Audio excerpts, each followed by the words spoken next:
celebrado no Brasil o Dia do Psicólogo. A data foi escolhida por causa da regulamentação da profissão em 27 de agosto de 1964.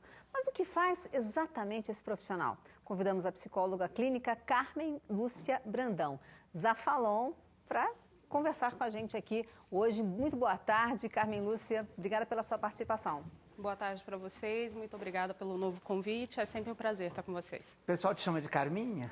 Não, graças a Deus não. Não? Não, esse não pegou. Não pegou, né? Não, porque não, a personagem era Carmen Lúcia, não. né?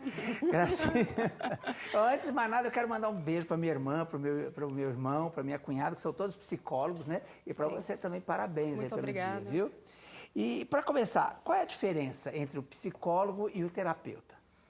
O terapeuta, na realidade, é um profissional que trata todas as questões ligadas a distúrbios ou algumas disfunções da mente e do corpo. Então, ele pode não ter uma formação clínica de faculdade, ele pode ter uma especialização, ele pode fazer um curso um pouco menos extenso. Então, assim, se a gente pensa num terapeuta que fez uma graduação, né? A gente vai estar falando dos psicoterapeutas, que é um psicólogo que faz uma faculdade de 5 anos. A gente vai falar de um fisioterapeuta, a gente vai falar de um terapeuta ocupacional, né? E aí tem ainda uma outra forma, né, desses terapeutas mais holísticos, que a gente vai falar de cromoterapia, cristalterapia, acupuntura, né? Então, na realidade, depende da forma como você trabalha e a sua formação. A formação, basicamente, né, que faz a diferença. Sim. Bárbara. Bom, e como é a situação do profissional de psicologia hoje no Brasil? É uma profissão com praticamente um pouco mais de 100 anos, né, regulamentada há bem menos aqui no Brasil, em expansão plena, com muitas faculdades, cada vez mais profissionais saindo. O preconceito em relação ao psicólogo tem diminuído muito, então muitas pessoas têm buscado.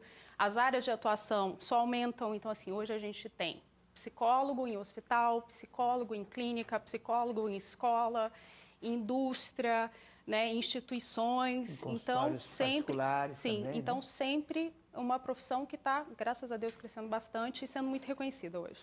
Ô, Carmen, qual é a diferença entre o psicólogo e o psiquiatra? Tá, essa é uma dúvida muito frequente, Adriana. Às vezes, quando as pessoas chegam no consultório, elas falam, você é psicóloga ou você é psiquiatra? Né? O psicólogo, ele é o profissional que faz a faculdade de psicologia durante 4 ou 5 anos. 4 anos ele vai ser um bacharel, 5 anos ele é um psicólogo. Né? Nesse último ano, ele passa por uma clínica ou por uma instituição, faz toda uma formação de atendimento de prática. Né? E que vê a ciência do comportamento, a ciência do psique, é entender o porquê que o homem age, como ele se sente, como que ele se acha nesse mundo e como ele reage a esse mundo. O psiquiatra é um médico formado numa formação normal de 6 anos e que se especializa em distúrbios mentais, né? E é uma especialização de 3 anos. Há muito ainda esse preconceito, as pessoas perguntam isso porque querem que seja psiquiatra, porque querem tomar remédio? Sim. Porque o psicólogo não pode receitar remédio. Não, o psicólogo ele não prescreve, né? E o psiquiatra é justamente isso, ele prescreve. São 2 profissionais que trabalham muito juntos, né? Porque é uma parceria que precisa. E o psiquiatra, ele basicamente sim, ele diagnostica, trata com medicação e as pessoas, via de regra, preferem porque elas acham que é muito mais rápido, né? Um psicólogo é um processo. Que é um erro, né? Sim, é um caminho. Né? E a pessoa vai achar o seu jeito de interagir de uma forma mais assertiva nesse mundo e com as pessoas. O que o psiquiatra faz é medicar, o que é extremamente válido, porque muitas vezes, dependendo do grau, né, do distúrbio, você não consegue, inclusive, tratar em terapia, ou você acaba fazendo doer mais, porque está tudo muito agudo. Então, assim, você precisa da medicação para ter um rebaixamento de sintomatologia, para aí a gente poder tratar. Você pode até trabalhar em conjunto com o psiquiatra. Sim. Porque a ideia é resolver e não trazer mais problemas. Né? Isso Mas uma grande maioria nem precisa do psiquiatra, né? Só com o psicólogo resolve. Muitos pacientes, eles conseguem fazer esse retorno, né? Essa volta a ser saudável, a estar saudável apenas com psicoterapia ou com psicanálise. Ou seja, cuidando das emoções, né? Sim. E de como eu me enxergo no mundo e como o mundo me enxerga e como eu funciono nessas relações. Ô, Carmen, você é tão simpática que, olha, eu mesma aqui já estou me identificando muito com você e já gostaria de ser sua amiga. E essa daí é a pergunta que eu gostaria de fazer também. Muita gente acaba confundindo o profissional com um amigo. Isso atrapalha? Sim. né? É uma linha muito tênue, dependendo de cada caso, né? Mas que não pode ser ultrapassada, porque senão eu não consigo mais exercer de uma forma eficiente, porque eu me confundo em papel e o paciente também. Então, não. É muito comum, porque os pacientes ficam com a gente, às vezes, uma vez por semana, 2 vezes por semana, dependendo do método, né? Dependendo da abordagem. E é uma relação muito íntima. Se abrir para uma pessoa, né? Revelar o seu mundo, tentar se entender e se encontrar, é muito íntimo. Então, é muito natural que se criem vínculos, né? E que as pessoas realmente confundam. Mas um excelente profissional vai saber sempre dar o limite e saber aonde tem que parar. E dali não passa. Quantas linhas existem de atuação dos psicólogos? Tudo começa com Freud, né? Que era um médico. A linha freudiana, Sim. né? E aí dele vem várias análises, vem Lacan, Jung, Melanie Klein, Anna Freud, vários. Né? E aí a gente tem a comportamental, tem Gestalt, psicodrama, existencialismo, tem várias, são várias. Mas é bacana saber, porque as pessoas se situarem até para saber o que é melhor para si, né?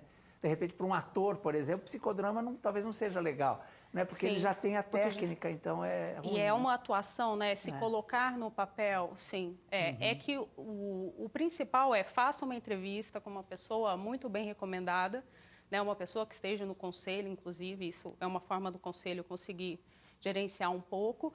E você tem que ir e se sentir bem. Você tem que ver que para você funciona, que você está à vontade e perceber a competência técnica desse profissional trabalhando com você semanalmente. Na sua opinião, qual é a maior qualidade, qual é a principal característica que um psicólogo deve ter para ser uma pessoa bem-sucedida?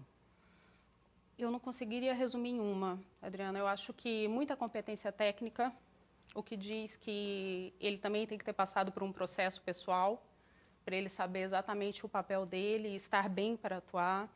Ouvir é sine qua non, empatia, se colocar no lugar do outro, ter interesse pelo outro, querer o bem, né, é muito importante.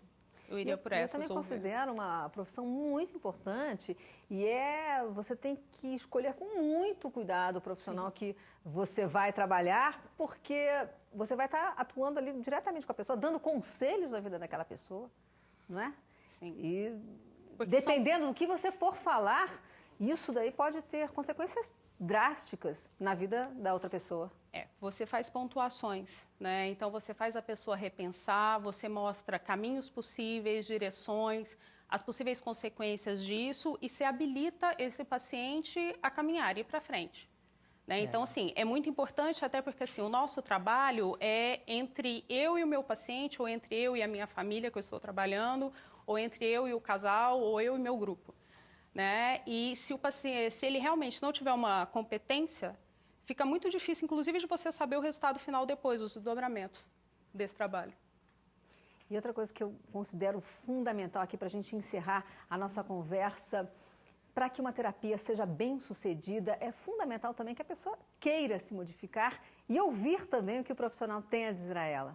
Sem dúvida, não existe processo sem um paciente interessado na mudança, vinculado à sua mudança, porque assim, o psicólogo, o psicanalista, o psicoterapeuta, né, ele simplesmente vai ser um mediador desse processo, né? Estamos ao lado desse paciente, né, dando com certeza 100% da gente para fazer dar certo, mas o paciente que não queira participar disso, o processo não continua, não tem jeito. Carmen, então, parabéns mais uma vez pelo seu dia e muito obrigada pela sua participação. Muito obrigada a vocês pelo convite.